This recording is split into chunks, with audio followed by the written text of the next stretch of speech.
ഇന്ന കാലഘട്ടത്തിൽ ഇങ്ങനെ അതിനുവേണ്ടിയുള്ള ഓട്ടത്തിലാണ് നമ്മൾ ഈ പ്രൊഫൈൽ വായിക്കാം. മോശയുടെ പ്രൊഫൈൽ കേട്ടോണേ.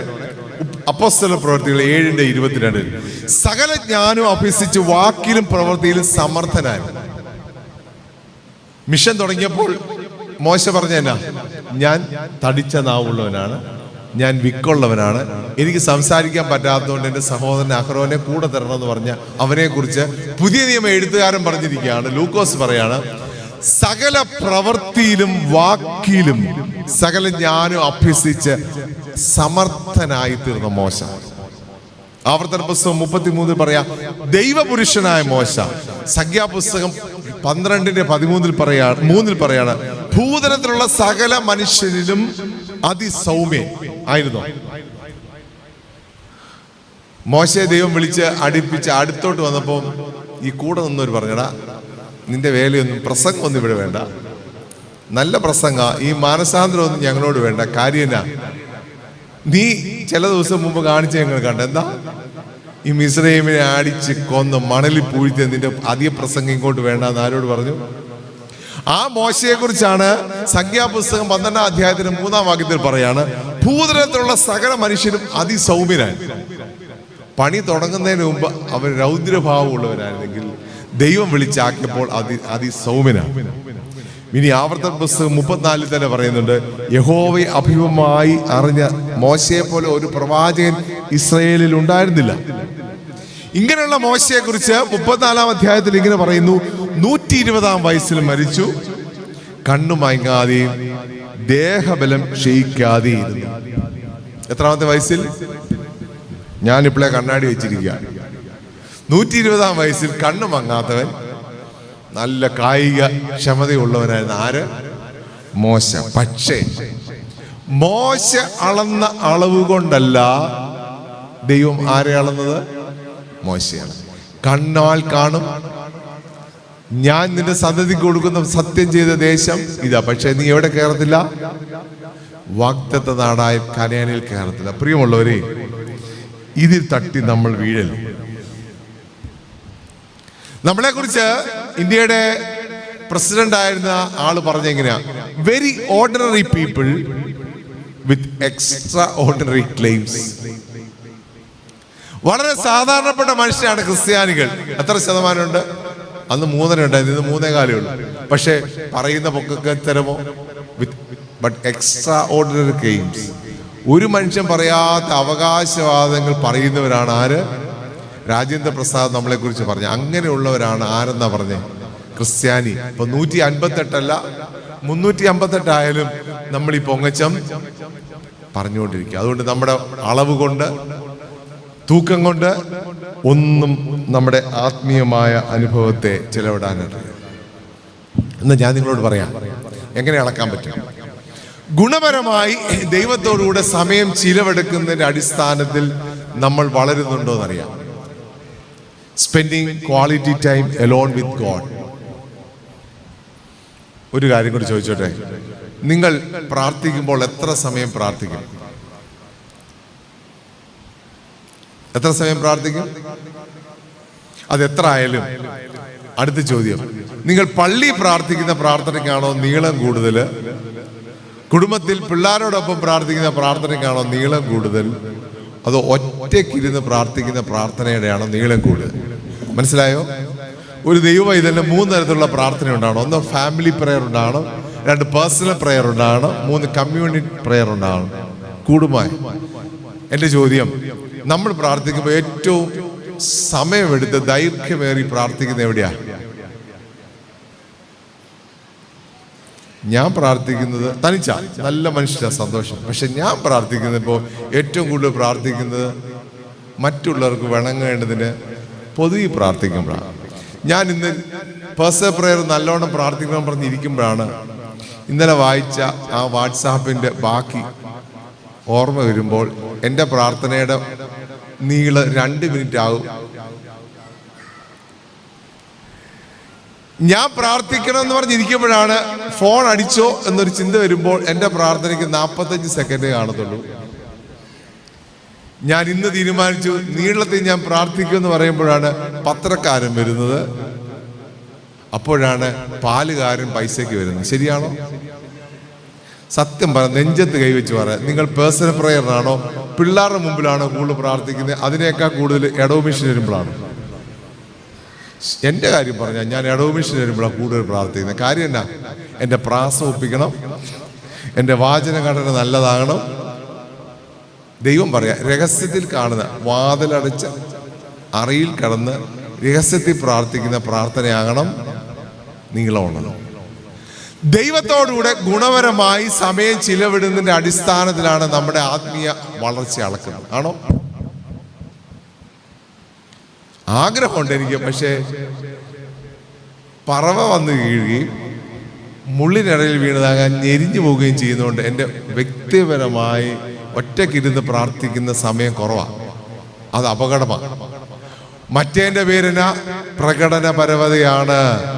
ഉറക്ക പ്രാർത്ഥിക്കുന്നത്, ശബ്ദം ഉയർത്തി പ്രാർത്ഥിക്കുന്നത്, നല്ല പ്രാർത്ഥനയിൽ പ്രാർത്ഥിക്കുക, മറ്റുള്ളവർ കൊള്ളാമെന്ന് പറയേണ്ടതിൻ്റെ കാര്യത്തിൻ്റെ പേരിന അത് മറ്റുള്ളവർക്ക് വിളങ്ങാനാണ്. പക്ഷേ യേശുവിനെ കുറിച്ച് പറയുന്നത് നേരെ തിരിച്ചാണ്. നമുക്കിന്നൊരു കുഴപ്പമുണ്ട്, ദൈവവചനത്തോട് വലിയ താല്പര്യമൊന്നുമില്ല. സെക്രട്ടറി സങ്കടത്തോട് പറഞ്ഞു, 175 വീട്ടിൽ വ്യക്തിപരമായി വിളിച്ചിട്ടും വന്ന ആളിനെ കുറിച്ച് പുള്ളി പറഞ്ഞു. തിരുവചനത്തോട് വലിയ താല്പര്യമൊന്നുമില്ല. പ്രാർത്ഥനയിൽ കാണിക്കാനുള്ള തീഷ്ണത കുറവ്. ഇത് വലിയ അപകടമാണ്. പണ്ട് കൊമേഴ്ഷ്യൽ ബ്രേക്ക് ഉള്ളപ്പോഴെങ്കിലും നമ്മുടെ കുടുംബ പ്രാർത്ഥന നടത്തിയിരുന്നു.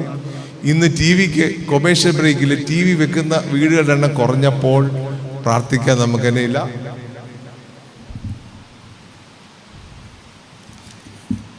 ഈ അബ്രഹാമിനെ കുറിച്ച് ഉൽപ്പത്തി 19:27 ഇങ്ങനെ പറയുന്നത്, അബ്രഹാം അധികാലത്തെ താൻ എഴുന്നേറ്റ് നിന്നിരുന്ന സ്ഥലത്ത് ചെന്ന് നിന്നു എന്നാ പറഞ്ഞത്. സോദോം ഗോമോറ ദൈവം മേലിൽ നിന്ന് ആകാശത്ത് ഗന്ധകം അടച്ച് കത്തിച്ചു. സഹോദരന്റെ കുടുംബമൊക്കെ പോയി. അന്ന് രാവിലെയും അബ്രഹാം രാവിലെ എഴുന്നേറ്റ് താൻ യഹോവയുടെ സന്നിധി നിന്നിരുന്ന സ്ഥലത്ത് ചെന്നു നിന്നു എന്നെഴുതി. It was a practice in his life. That's why he stood before the Lord early in the morning. നമുക്ക് സ്ഥിരമായി നിൽക്കാൻ ഇടമുണ്ടോ, സമയമുണ്ടോ എന്നുള്ള ചോദ്യം. ഞങ്ങൾ വീട് കൂദാശ ചെയ്യുമ്പോൾ ആ കൂദാശ പുസ്തകത്തിന്റെ അകത്ത് പല പ്രാർത്ഥനകളുണ്ട്. എന്തൊക്കെയാണെന്നറിയാം? പ്രധാന മുറിയിലെ പ്രാർത്ഥന, അടുക്കളയിലെ പ്രാർത്ഥന, ഭക്ഷണമേശ മുറിയിലെ പ്രാർത്ഥന, ലിവിംഗ് റൂമിലെ പ്രാർത്ഥന, അതിൻ്റെ കൂടുതൽ ഒരു ബെഡ്റൂമിലെ പ്രാർത്ഥന, അതിൻ്റെ കൂടെ ഒരു പ്രാർത്ഥനയുണ്ട്, എൻ്റെ പ്രാർത്ഥനാ മുറിയിലെ പ്രാർത്ഥന. 21 വർഷം കഴിഞ്ഞ് ഇതുവരെ പ്രാർത്ഥിക്കേണ്ട വന്നിട്ടില്ല. 5 ബെഡ്റൂം 7 ബെഡ്റൂമുള്ള വീട് കൂദാശ ചെയ്തിട്ടുണ്ട്. 3-4 ലിവിംഗ് റൂമുള്ള, ഡൈനിങ് ടേബിൾ 2 ഇപ്പം മിക്ക വീടുകളിലും അവിടെയൊക്കെ പ്രാർത്ഥിക്കും. പക്ഷെ ഈ വീട്ടിലെ പ്രാർത്ഥനാ മുറി എവിടാന്ന് ചോദിച്ചാൽ അങ്ങനത്തെ സ്ഥലമില്ല. അപ്പോൾ സ്ഥിരം നിൽക്കാൻ ഇടവും സ്ഥിരം നിൽക്കാൻ സമയം ഉണ്ടാകുന്നതാണ് നമ്മുടെ ഉള്ളിലുള്ള മനുഷ്യൻ വളർന്നോ എന്ന് ചിന്തിക്കുക. അതുകൊണ്ട് 158 വർഷം പിന്നിടുന്ന പ്രിയപ്പെട്ട ദൈവജനമേ, നിങ്ങൾ നമ്മളോട് തന്നെ ചോദിക്കണം, നമ്മുടെ വീടുകളിൽ സ്ഥിരം നിൽക്കാൻ സ്ഥലമുണ്ടോ? അതോ TV മുറിയിലാണോ പ്രാർത്ഥിക്കുന്നത്? ലിവിംഗ് റൂമിലാണോ? എവിടെയെങ്കിലും ഒപ്പിക്കുന്ന പരിപാടിയാണോ? സ്ഥിരം നിൽക്കാൻ സമയമുണ്ടോ? പണ്ട് 8:30 മണിക്കുള്ളിൽ വീട്ടിൽ ചെന്നില്ലെങ്കിൽ പ്രശ്നമാണ്. കാര്യം 8:30 മണിക്കാണ് വീട്ടിലെ പ്രാർത്ഥന. ചെന്നിരിക്കണം. എവിടെ പോയി, ഏത് UN-SEC കളിക്കാൻ പോയാലും, സെൻറ്ററിൽ പോയാലും, മദ്രാസിൽ പോയാലും 8:30 മുമ്പ് വീട്ടിൽ കയറിയിരിക്കണം സിറ്റൗട്ടിനകത്ത്. ഇല്ലെങ്കിൽ പണി കിട്ടും. ഇന്ന് ഞാൻ ഉൾപ്പെടെ കോംപ്രമൈസ് ചെയ്യും. സ്ഥിരം നിൽക്കാൻ സ്ഥലമില്ല, സ്ഥിരം നിൽക്കാൻ ഇടമില്ല. യേശു ക്രിസ്തുവിനെ കുറിച്ച് പറയുന്നത്, യേശു 12 ശിഷ്യന്മാരെ തിരഞ്ഞെടുക്കുന്നതിനെ കുറിച്ച് ലൂക്കോസിന് സുവിശേഷം 6-ാം അധ്യായം 12-ാം വാക്യത്തിൽ ഇങ്ങനെ പറയുന്നത്, ദൈവത്തോടുള്ള പ്രാർത്ഥനയിൽ രാത്രി കഴിച്ചു നേരം വെളുത്തപ്പോൾ അവൻ ശിഷ്യന്മാരെ അടുക്ക വിളിച്ച് 12 പേരെ തിരഞ്ഞെടുത്തു. അയ്യോടാ, യേശുവിന് ശിഷ്യന്മാരെ തിരഞ്ഞെടുക്കണമെങ്കിൽ എന്ത് ചെയ്യണമായിരുന്നു? രാത്രി മുഴുവൻ പ്രാർത്ഥന. യേശു ക്രിസ്തു ഗോൽഗോഥയിലേക്ക് പോകുന്നതാണെങ്കിൽ രാത്രി മുഴുവൻ പ്രാർത്ഥിക്കണമായിരുന്നു. രക്തം വിയർപ്പ് തുള്ളി പോലെ ഒഴുകുന്നത് വരെ പ്രാർത്ഥിക്കണം. 3 വട്ടം ശിഷ്യന്മാരോട് ചോദിച്ചു, അരനാഴിക നേരമെങ്കിലും എന്നോട് ഉണർന്നിരി. നമ്മൾ പിള്ളേരുടെ കല്യാണം ആലോചിക്കുമ്പോൾ പ്രാർത്ഥിക്കാറുണ്ടോ? കൊച്ചുക്കടെ കോഴ്സ് എടുക്കുമ്പോൾ പ്രാർത്ഥിക്കാറുണ്ടോ? ജീവിത നിർണായകമായ അവസരം വരുമ്പോൾ പ്രാർത്ഥിക്കാറുണ്ടോ? നാറ്റക്കേസായി വാട്സാപ്പിലെല്ലാം ആവുമ്പോൾ അച്ചോ പ്രാർത്ഥിച്ചോ എന്ന് പറയും. ഒരു നിവൃത്തിയില്ല, ഇനിയും സർജറി ഉള്ളൂ, ഇനിയും വെന്റിലേറ്റർ ആണെന്ന് പറയുമ്പോൾ അച്ഛനോടും പ്രാർത്ഥിക്കാം. അതുവരെ ജീവിതത്തിൽ നിർണായക സമയങ്ങളിൽ നമുക്ക് പ്രാർത്ഥിക്കണം. യേശു ക്രിസ്തുവിന്റെ 12 ശിഷ്യന്മാരെ തിരഞ്ഞെടുക്കണമെങ്കിൽ രാത്രി മുഴുവൻ പ്രാർത്ഥിക്കണം വാഴ്ത്തപ്പെട്ട കർത്താവിന്. അപ്പോൾ നമുക്കോ? അതുകൊണ്ട് പ്രിയമുള്ളവരെ, നമ്മുടെ വളർച്ച അളക്കുന്നത് എന്തിലാ? ഗുണപരമായി ദൈവത്തോടുകൂടെ ചേർന്ന് സമയം ചിലവിടുന്നതിന്റെ അടിസ്ഥാനത്തിൽ.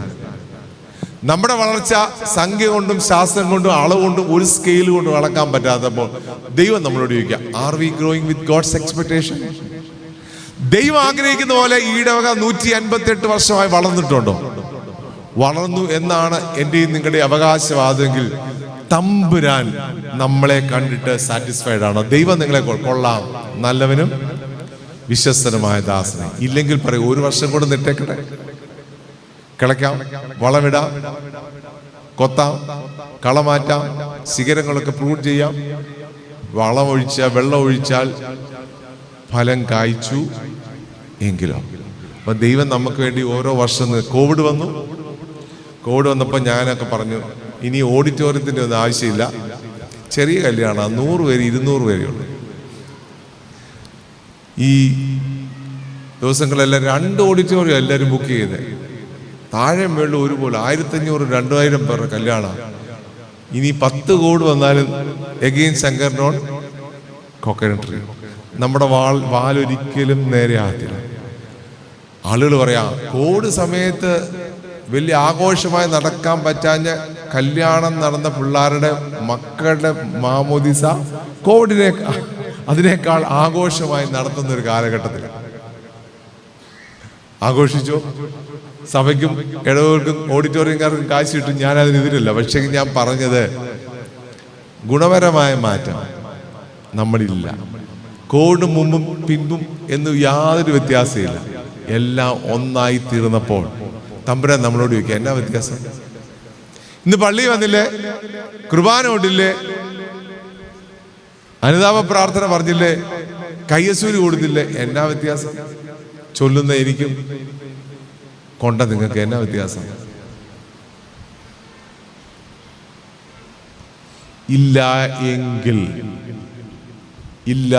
എങ്കിൽ ഇതെനിക്കും കേൾക്കുന്ന നിങ്ങൾക്കും ന്യായവിധിയാ, ശിക്ഷാവിധി. അതുകൊണ്ട് പുതുവർഷം പ്രതീക്ഷയോടെ പ്രവേശിക്കുമ്പോൾ 59 ഗുണപരമായ മാറ്റം ദൈവം നമ്മളെ കണ്ടിട്ട് പറഞ്ഞ കൊള്ളാം. യെരുശലേം ഈ പ്രദേശത്ത് നല്ല പട്ടണം, മലമേലിരിക്കുന്ന പട്ടണം പോലെ വിളക്ക് കത്തിച്ച് പറയും കീഴില്ല, തണ്ടിന്മേൽ പ്രകാശിച്ചു. അതുകൊണ്ട് ലോകത്തിന് വെളിച്ചം ഭൂമിക്കുപ്പായി തരുവാൻ ദൈവത്തിന്റെ പരിശുദ്ധാത്മാവ് സഹായിക്കട്ടെ.